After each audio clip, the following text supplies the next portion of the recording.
Hello, everyone, and welcome to Newcastle Fans TV. I'm joined by Harry and Beth. How are you both? We're all right, thank you. How are you? Yeah, very good. Yeah, I am sound. So what we'll be doing today is we'll be previewing or reviewing the last week, and we'll also be previewing the Nottingham Forest game.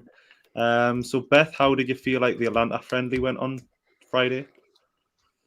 The first 60 minutes of it were quite good, but then you'd seen that the team got so tired, the last hour. But I think that's obviously as well, when we've been playing the friendlies before that, the team have been getting 45 minutes and getting swapped or 60 minutes and getting swapped. So you could see them starting to lag a little bit. But obviously we only had a half strength team out, so you can't really complain for what we got.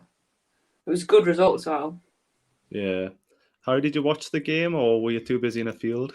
I was in a field. I watched the highlights when I got back, but no, I was pleasantly surprised with the two friendly results, to be fair.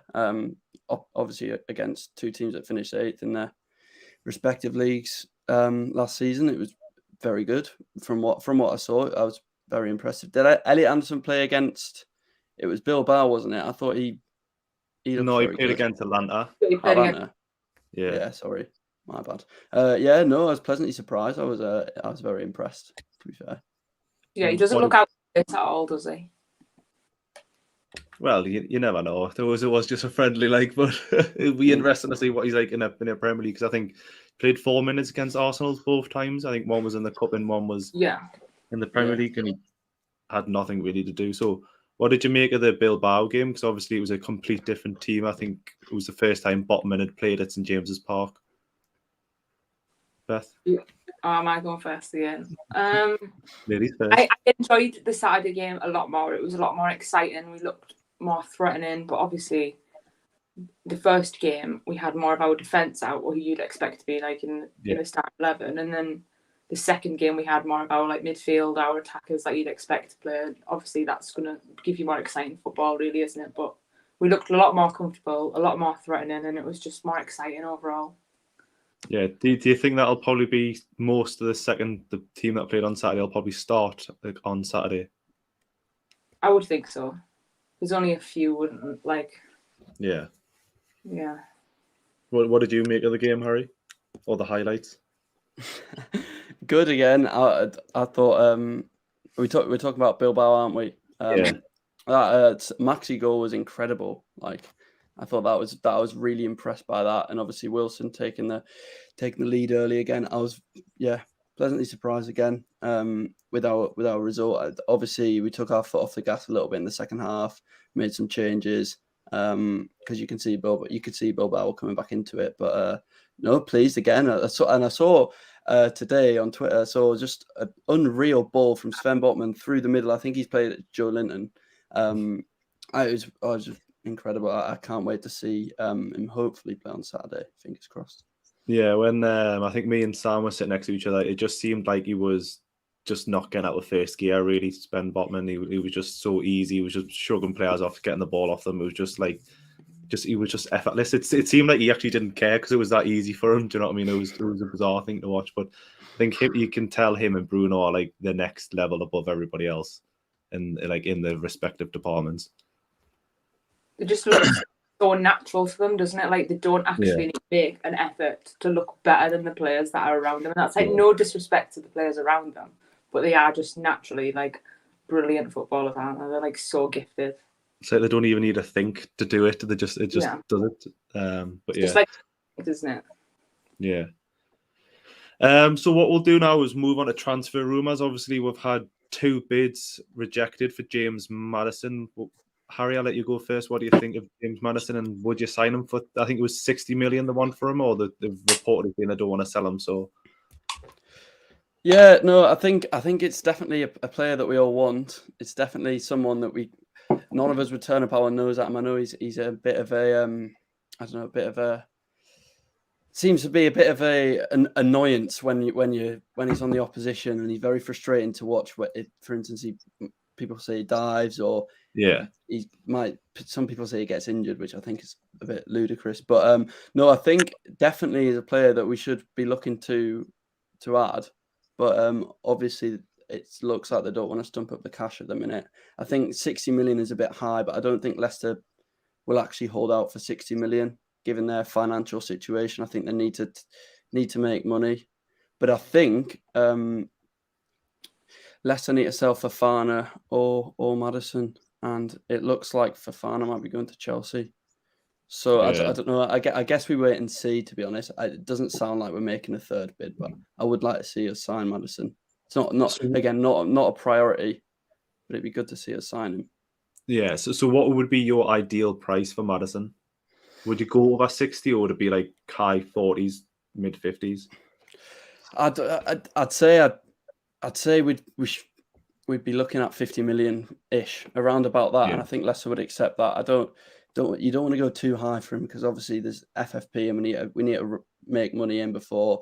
We don't want to overspend, so we can't spend in the future. We don't want to, muck it up like Everton have done. So I think around 50 million, and I don't think Leicester would be as quick to reject something like that as well. What's your opinion on Maddison, Beth? Do you know what? I really don't like James Maddison. Like, I can't even lie, because if you went through my Twitter and like searched his name, I've always had a problem with him. So I couldn't like sit here now and be like, oh my God, I love him. Because I just like, I can't deny that he's such a gifted footballer. But I just don't like him. But obviously, if he was then scoring goals for us, I would think it was excellent. But like, it's just the diving thing. It just gets me every time. Like, it knacks me so much. Especially when he dives against us as well, I'm just like, ugh. It's like a Luis Suarez sort of situation, wasn't it, though? Every team hated playing against him and every fan base hated him, but as soon as he went in your team, you would love him because he would win your games and he would get your favour up the field. I think it's just one of them situations. But if I personally don't think he'll come, because I don't think Newcastle want to pay over 60 million for him.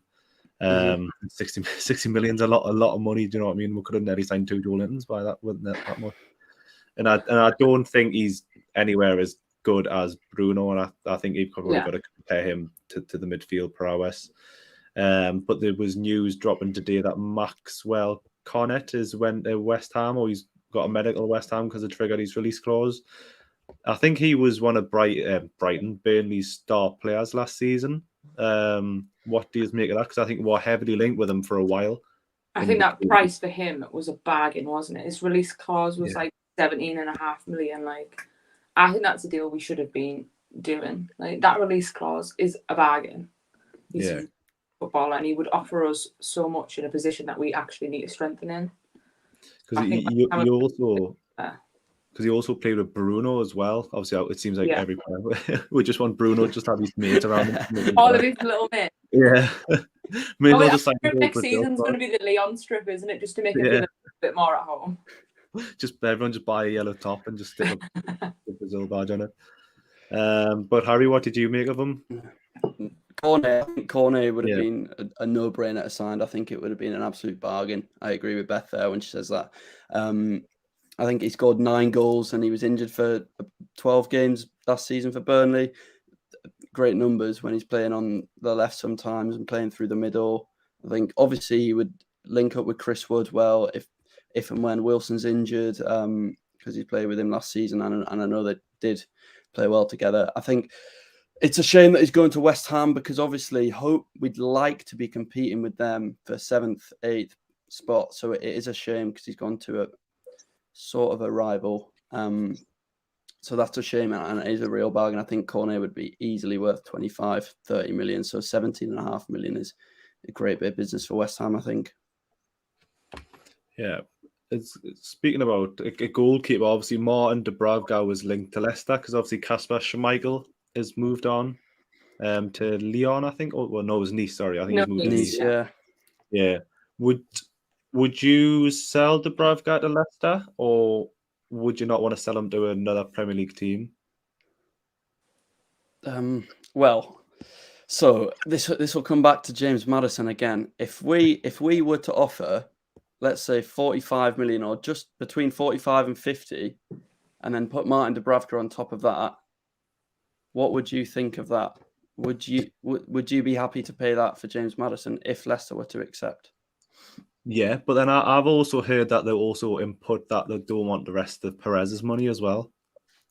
So you could even take another 9 million or 8 million off that on top of it, which would probably even be sweeter for Leicester because they don't have to pay us another 9 million. But I think it would be a good deal. But then it's hard because you would potentially strengthen another team goalkeeping wise.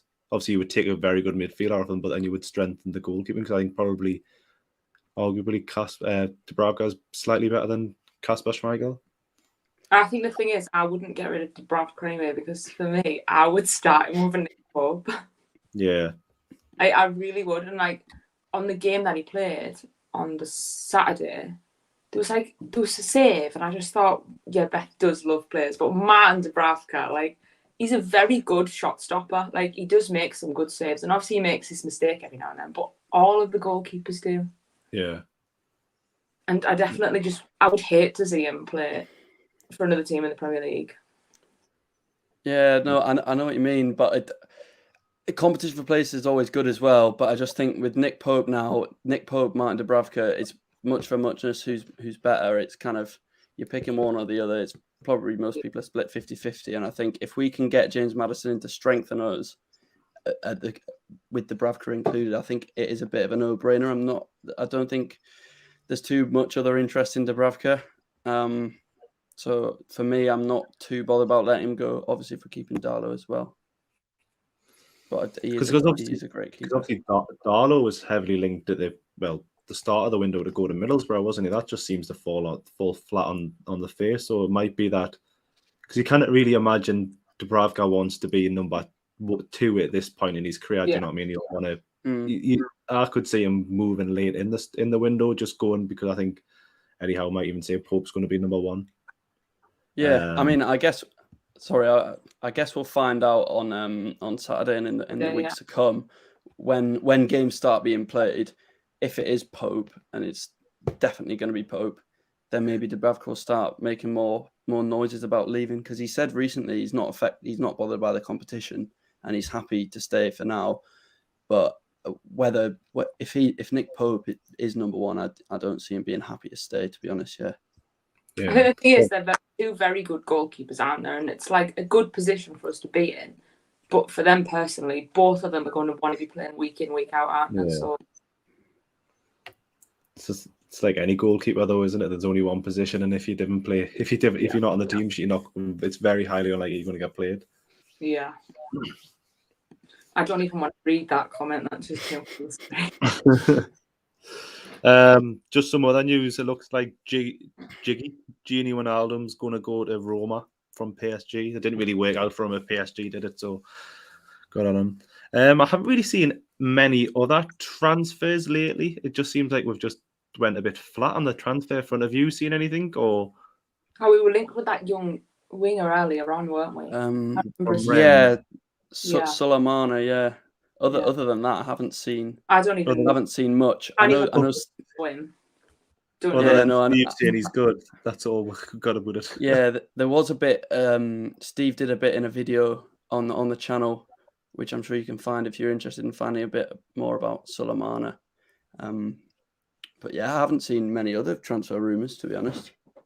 If you could only find one player now, just one player, who would you have? Oh.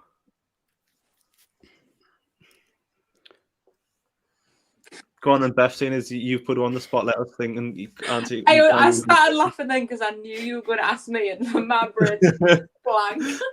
I'm just trying to think of a centre forward that's like relatively good. Just because we've been linked, I know it's a bit of a boring one, but I'd just go for Moussa Diaby. I know he said he's not coming, but if we're playing fantasy football, then Moussa Diaby. Yeah. Any of you two got any idea? Depay, yeah.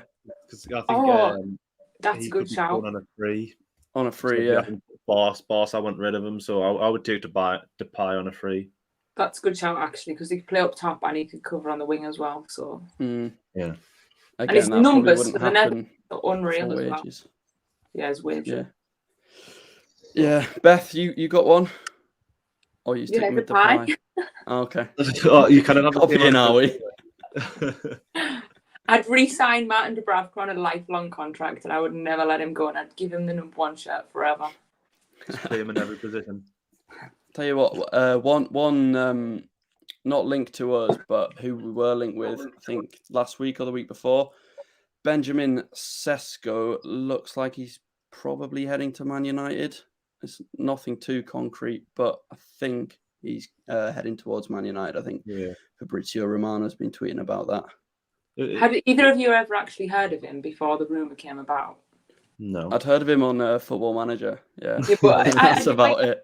Play or anything, because everyone was getting so excited over this young lad that no one had ever actually watched play. No one had heard of him before, had that. I think it's good though that we're getting linked to players that bigger clubs are signing. I know obviously we don't sign them, but we're signed.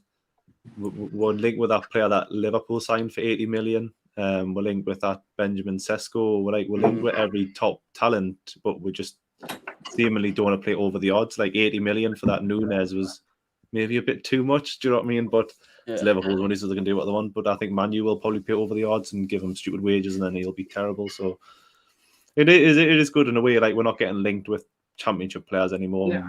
We can probably pay a £1 million loan fee. The players we're getting linked to as well, there's still that hope, and we're like, oh my god, we might actually get this player. I mean, obviously with the attackers, everyone we've been linked to, it's gone down the drain. But there's still this exciting feeling that that if the club want him and Eddie wants him, they will try and make it happen within reason. Within reason, yeah. I think that's the thing. I think that's the problem with it being so public that we are the richest club in the world. Everyone's like, oh, we'll just chuck in a 20 million on top of what we think the actual valuation is. And obviously the people at the top aren't stupid. Do you know what I mean? But I seen somewhere on social media that Dan Ashworth was on TalkSport, which I didn't actually believe, and he says there's a big announcement next week, which I don't really think there is. I think it was just one of them Twitter things where someone tweets something and then someone just picks it up and then just lets the ball roll. But I think that's just a bit of hearsay. I think so an agent was on TalkSport or something, and he said, oh, he's been speaking to Dan Ashworth, and he said big weeks to come or something. I just think people trying to make fire without trying to make smoke without fire. Yeah. It's just all clickbait now, isn't it? Do you know what I mean? Harry, we'll start with you. What's your 11 on Saturday? And what formation will you go with? Right.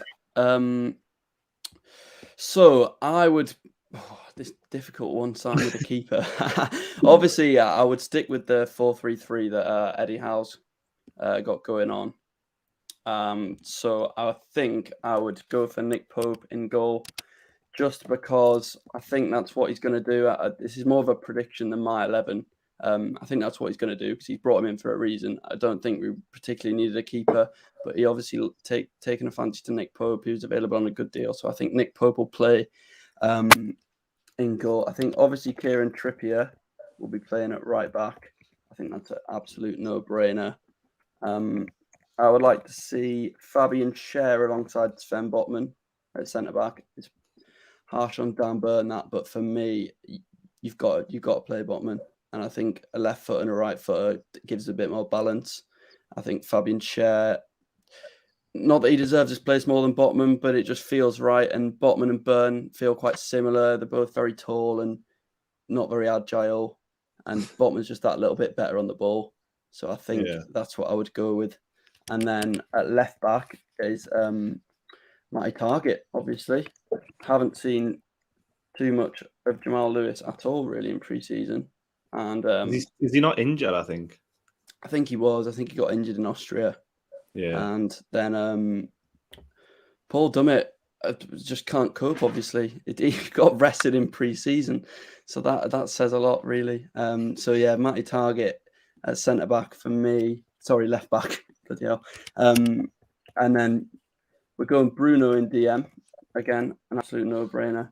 Midfield three of Bruno, Joelinton, and it's a toss-up between Longstaff and Willock for me. Now this might split opinion. Probably I think this will split opinion. Yeah, I think I'm leaning towards Sean Longstaff because obviously Shelby's out injured. I think Sean Longstaff deserves his spot. So yes, I'm going for Sean Longstaff. And then front three, this pretty much picks itself for me.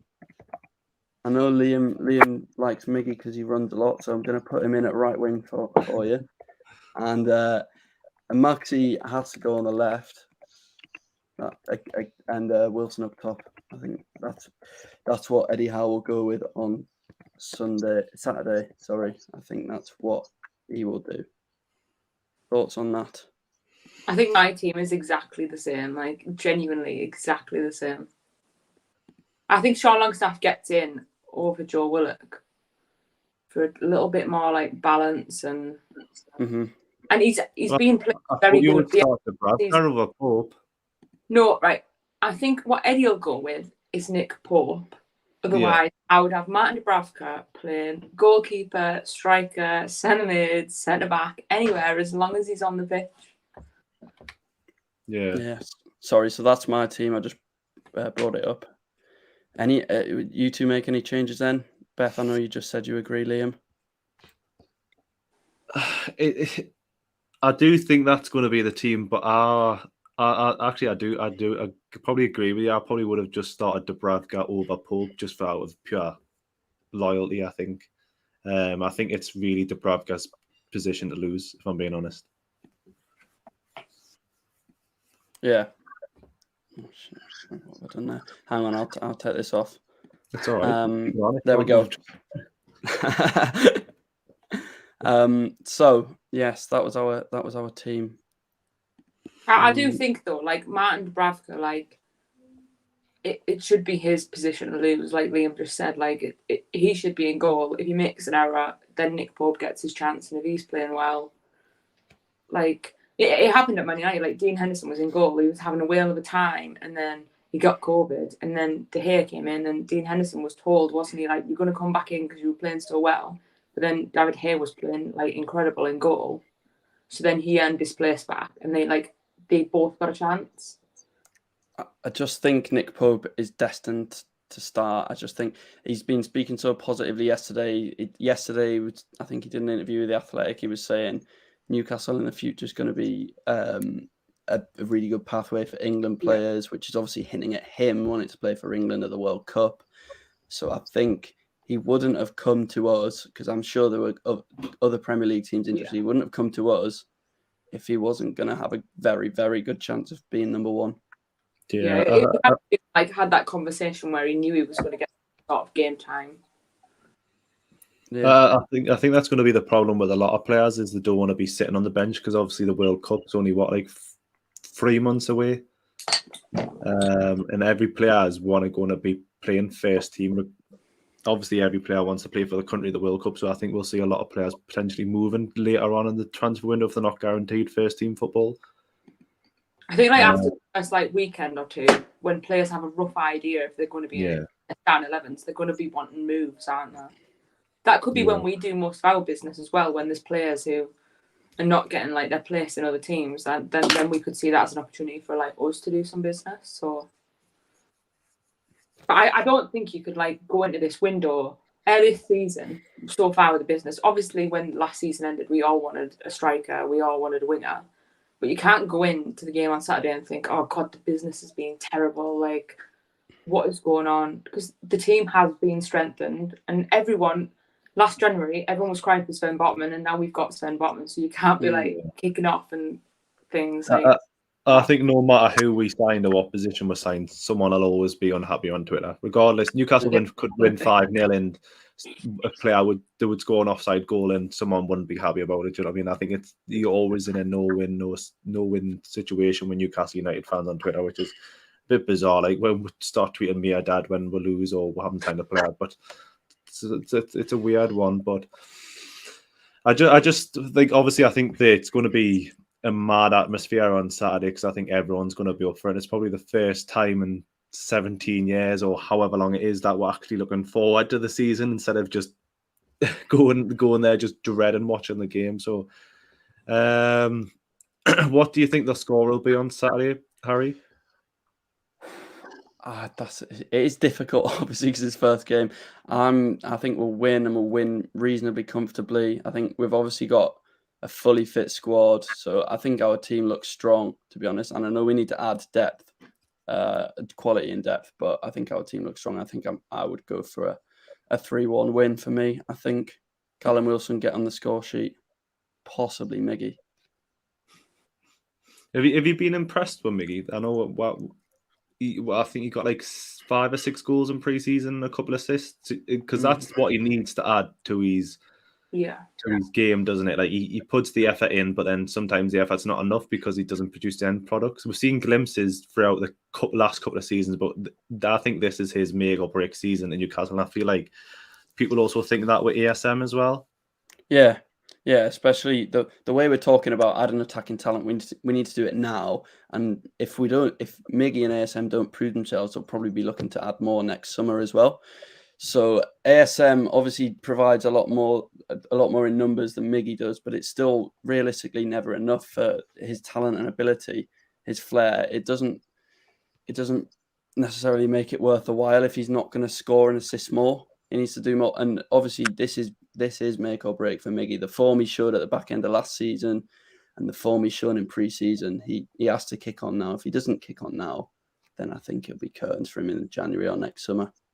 I think like when you watch, like you were saying, like his form towards the end of last season and his form in pre-season, if it doesn't happen now, it's never going to happen for him, is it? Like, but also when you watch him before he was making these runs, that like God love him for trying, but they were like always a bit pointless. Like, But now when he's making the runs, you think, oh, something might happen here. Like it's more direct and he looks more like comfortable and he looks more confident. And it's like, I think the thing with a lot of our players is the confidence was missing for so long. And I don't know whether that came from like the old coaches or like a mixture of that and the fans and the atmosphere, and we just were sick of everything. But now everyone is like rejuvenated and they're ready to go and they're confident, and like we've seen it in like Joe Linton and we've seen it in the Emil Kraft. Like everyone just looks like a better footballer. They look like the type of footballers that we thought we were signing when we got them. Yeah, because obviously under Bruce we're barely attacked, and obviously under Eddie Howe he's known for being an attacking manager. So I think as an attacking sense, you want to see your better player, like your attacking players, obviously their stats to improve, and I think they will do this season. I don't know by how many, but even if you got 5 or 6 or 7, and obviously ASM, obviously they need to contribute, both of them with goals and assists, so it'll be quite interesting, because I think that is the way the season will play, is probably 4-4-3-3, not 4-4-3. But I think obviously then we've got like Ryan Fraser, who can obviously, I think we still haven't seen a good period with them to actually playing together, Ryan Fraser and Callum Wilson, because I think they do link up very well, and I think they can play very well together. I think then we've obviously got Chris Wood, who was pretty much like a plank of wood, but apart from that. Do you know what I thought was interesting as well? When you watch Miggy and Trippier going forwards together, like in the Benfica game, that made Miggy look more comfortable as well, because like he knew Trippier was behind him. And then he looked like more comfortable on the ball, like, because he knew that he could run for days and he can run fast as well when he does it. And he knew like he wouldn't have to get back as fast because Trippier's covering his back. Yeah. And like even that was like, that would give you a confidence boost, wouldn't it? Like knowing Kieran Trippier's behind you, like you would feel more comfortable. Yeah. Yeah, Kieran Trippier is a massive confidence boost to any right winger, I'm sure. Anyway, since we are playing Nottingham Forest on Saturday, we have a special guest from the 1865 Forest podcast. We have Adam, so just going to add him into the stream now. Hello, Adam. How are you? Hi all. How are we? We're good, thank you. How are you? All good. All good. Very excited for Saturday. Are you going? Oh, sorry. Sorry. Unfortunately not, no. I managed to get tickets for Everton in a couple of weeks, but yeah, I mean, they sold out in like 10, 15 minutes, so it's going to be difficult. I've got away members and everything, but it'll be difficult this season for us to get tickets, but it is what it is, do you know what I mean? So how do you feel he'll do this season? Obviously, I think you've signed 13 new players. Sometimes it works, sometimes it doesn't, because I think it didn't work with Fulham a couple of years ago. Yeah, tough one. And I think the thing is, what we've got to focus on, we had, like 5 lone players. We've got Lewis Grabbard, Spice Figueiredo, like a couple of people leave. Probably about 8 first-team players leave. 5 of them probably being quite regular starters. So we knew that going in, there'd be minimum sort of 10 signings. You've got to replace the players that have left. But on top of that, I mean, the promotion itself probably came as a bit of a surprise, especially when Steve Cooper came in. So it's kind of like we had to not only replace the players that left, but we then had to add some Premier League quality as well. So there was always going to be a lot of players come in, but I think we've added quality Premier League players, like obviously like Jesse Lingard, and we've signed players that are proven in the Bundesliga, like Newcastle, Tyrone, and it's not an Oral Mangala, and it's just nice to have proven top quality players. So I was reading earlier, and I seen like 14 of your players, out of 14 of them that played in the playoff final, 7 of them have left. So like with like the people you've then brought in compared to them players, like what is the feeling around the fans? Are you confident that you'll like do a job and you'll stay up, or is it just excitement for being back? Yeah, look, I think we'll probably do better than people think in a way as well. Like, you know, like all the pundits and, you know, everyone says, "Oh, Forest go down in pre-season predictions." I think the general feeling around the club is that we don't think that that's even going to be we don't think that'll happen at all. You know, like we had a lot of key players last season that we all loved, like players like Jed Spence, for example, who was just absolutely outstanding for us. But then, you know, there's a lot of Forest fans that actually think Nico Williams might be better, or if not, you know, at least on a similar kind of level. We're not going to lose too much from that. But then the other lone players, you're talking players like Zinchenko, and then we've gone and bought Jesse Lingard, and it's like there's no competition there at all. That one is obviously better than the other. So Keenan Davis as well. We've then got Awani from Union Berlin. Again, it's not a debate, it's a massive upgrade. So no, look, I think we're fairly confident. I think the mood's pretty good, obviously, in the Forest camp at the moment. What do you think of that, Adam? What's your answer to that question? If you just sorry, Do you want me to read it on the out? spot. Well, I'll read it out for you then. So Cooper likes to play more expansive football. Do you think he'll be more pragmatic and change your approach to try to stay up? Will he go more defensive for the Premier League? Sorry, I don't think so. I really don't. I think that you've got a formula to go up. You've got a formula to succeed, and you know, I think a lot of clubs come up and think, you know what, we've got to be solid defensively. We've got not conceded a lot of goals, but you've got to remember how you got up in the first place. I mean, obviously, a lot of last season we were good defensively. We often soaked up a lot of pressure and caught teams on the counter attack. So I don't think that we'll have to change that at all. I actually think that approach will work really well in the Premier League. I don't think you'll go away from a 3-back, considering that the fullbacks we brought in, for example, are attacking fullbacks. They're not, you know, like defensive beasts or anything. They are attacking fullbacks. So it doesn't look as if we're going to change the way that we play to adapt to the Premier League. I think it's more just keep doing what we're doing, but maybe be a bit more patient, because those chances to counter attack are going to be a bit more few and far between in the big time. So it's adapting slightly, but the overall approach I don't think is going to change at all. I just want to ask you about a couple of players that you've brought in. Obviously, you brought in 2 players from Man United. I know Lingard was a free agent, but he's coming directly from Man United. With a rumoured high wage, I think there were rumours about him being on 200 grand. Some conflicting reports as well. And obviously, Dean Henderson, he made some fruity comments in the week. What do you think of those two and their Premier League experience at the Lad? Yeah, look, I mean, obviously TalkSport had they had a bit of a field day about Lingard signing for us, didn't they? But you know, we do have to get. Yeah, I mean, that's the thing. Like, we have to get their permission before we sign players. Apparently, there's such an issue with it. But no, look, I mean, the wage that Lingard was apparently on is miles off from, you know, like people say it's like 200k, and it's actually come out from a lot of reputable journalists, the Athletic and people that it's closer to sort of 100k a week.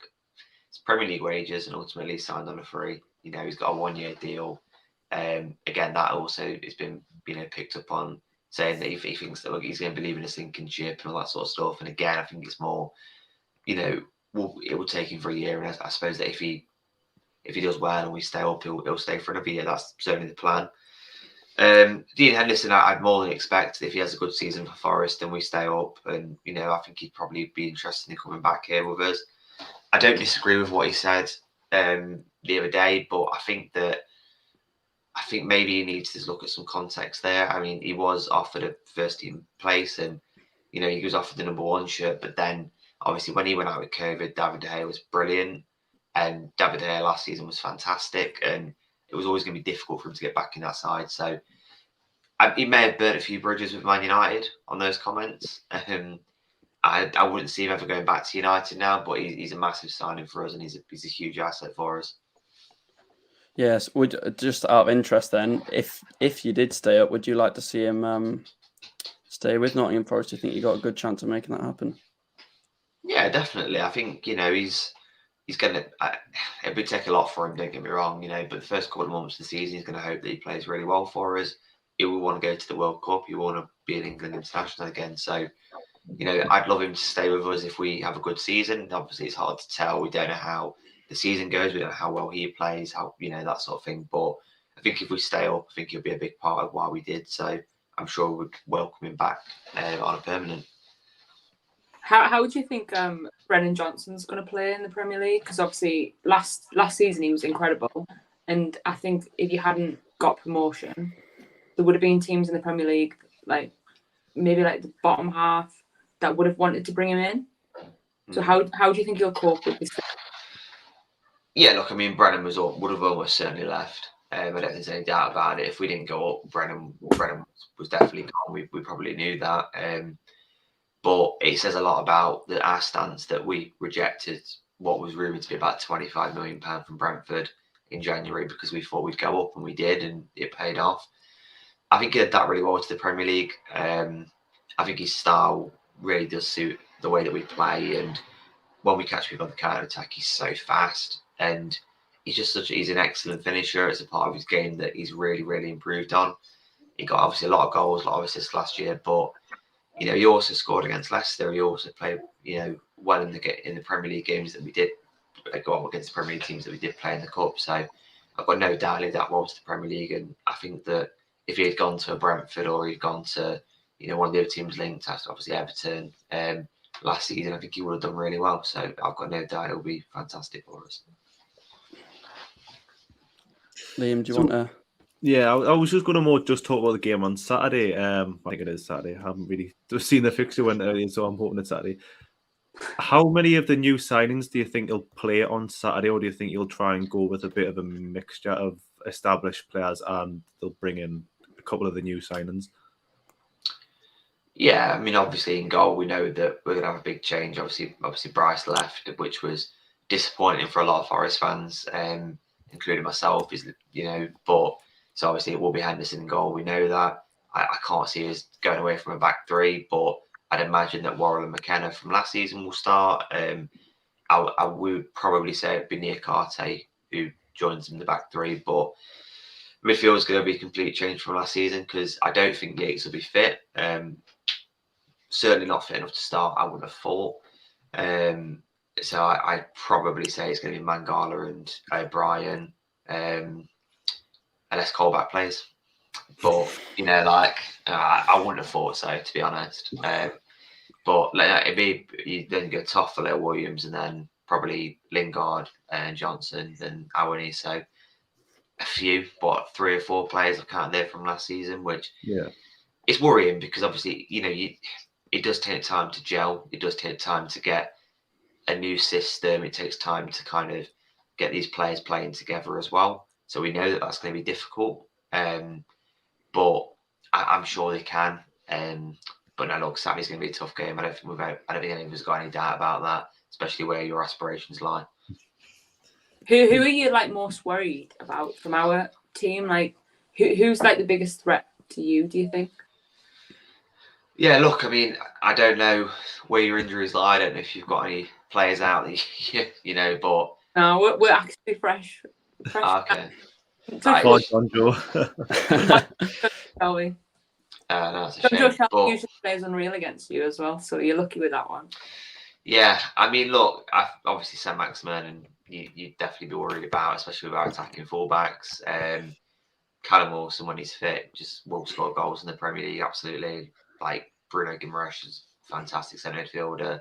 look, there's going to be a lot of players, but I think, to be honest, we'll go into the majority of games this season and we'll probably be thinking like, we're not playing against Barnsley now. Like, we're going to have players that you're looking at every game thinking they're a quality player. So these are probably going to be the underdogs in most games, so it probably takes a bit of the pressure off you. So it could potentially work in your favour, where you just win games because people think, oh well, it's just Nottingham Forest. You know what I mean? And then you turn up and then just work your socks off and probably outplay them. Do you know what I mean? So I think it's going to be interesting. Like, so Yeah, ideally, is it between 17th and 15th, or where you'd want to come, or in the league?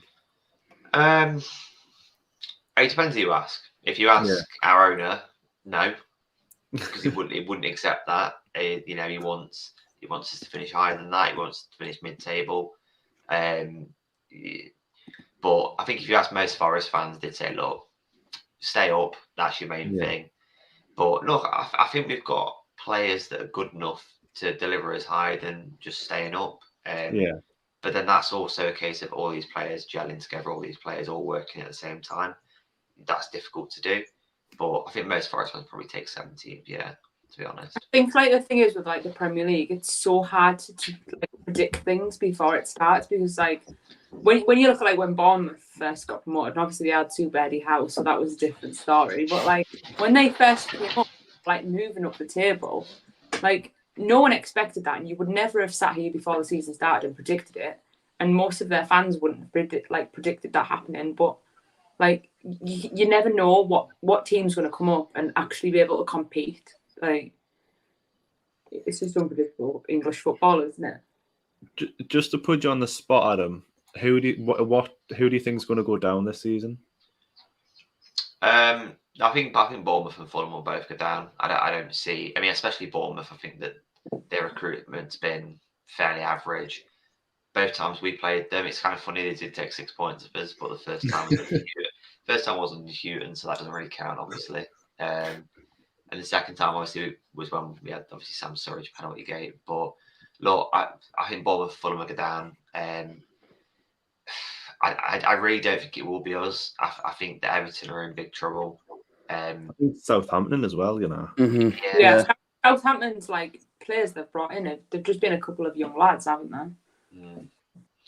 Yeah, but look, I think that Everton, Southampton. I think Leeds will be okay, but it really does depend on how Jesse Marsh gets on in a full season.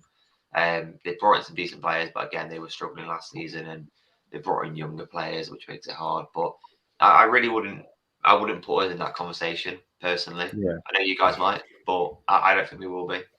We're not bothered with relegation anymore, so we're not bothered with the bottom half. Yeah, we haven't even thought about it yet. Yeah, it's like Champions League and winning the league is in most of our eyes, according to like every newspaper. So and talks about. I see. But what do you think the score will be on Saturday? Obviously, it's your first game back in however many years, and obviously it's a 23 years. 23 years there. 23 years, and obviously it's the first home game of the season for Newcastle.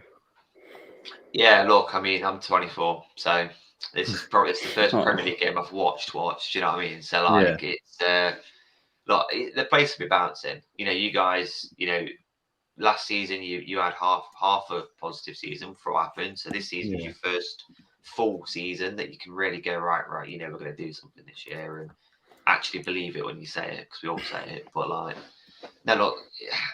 I'd be really sitting on the fence to say I think it'd be 1-1, but that's genuinely where I'm at. I think it'd be a draw. I think that we are good enough. We're not just going to make up the numbers. I think you guys probably, first home game of the season, you've brought in some good players, and you've got a manager that plays good football with you. You guys are going to want to win, aren't you? You're going to want to win all your home games. But I think it'd be 1-1. Just one more question from me. Who we talked about Lingard and Brendan Johnson, but who do you think is a player to watch out for? Who's maybe had a good pre-season, or who's to look out for on Saturday? I mean, Nico Williams has been brilliant in pre-season. Obviously wing back, and he was excellent against Valencia when we played Valencia last week. Oral Mangala's not played for us yet, but you know, like Joe Worrell's done an interview this week, and a few of the other players have said like he's really good, like he's really good on the ball. He's a fantastic player. But no, look, I'd say Nico Williams is one that you really have to watch out for because he is dangerous going forward, and on the counter attack, he's very quick and he works well with Brendan from international level. So I reckon Nico Williams. Fair shout. Fair shout. Well, anyone got any more questions for Adam? No, but does everyone want to know a fact? Let me just find out people Not really, but go on. It's a good fact. Oh, it's not that good actually. I know a fact, right? Well, I want to know the not so good fact. The last couple of times we've played them, we've lost. But Brilliant. the more positive fact is we haven't drawn since 1996. Oh well, that's So at least we might have like an exciting game. Yeah. At least Wasn't someone it might. not Henry Lansbury the last time we played them in the championship? I think so. That, Yeah. like, Yeah. I can't remember what he'd done now, but it just seemed to boil every Newcastle fan's head. That's why everyone just like his name was just stuck in everyone's head. Yeah, I kind of off the top of my head remember what he'd done, like, but never mind. But yes, this has been Newcastle Fans TV and Adam from the 1896 Forest podcast. So thank you for watching, and we'll see you later. 1865. 1865. Sorry.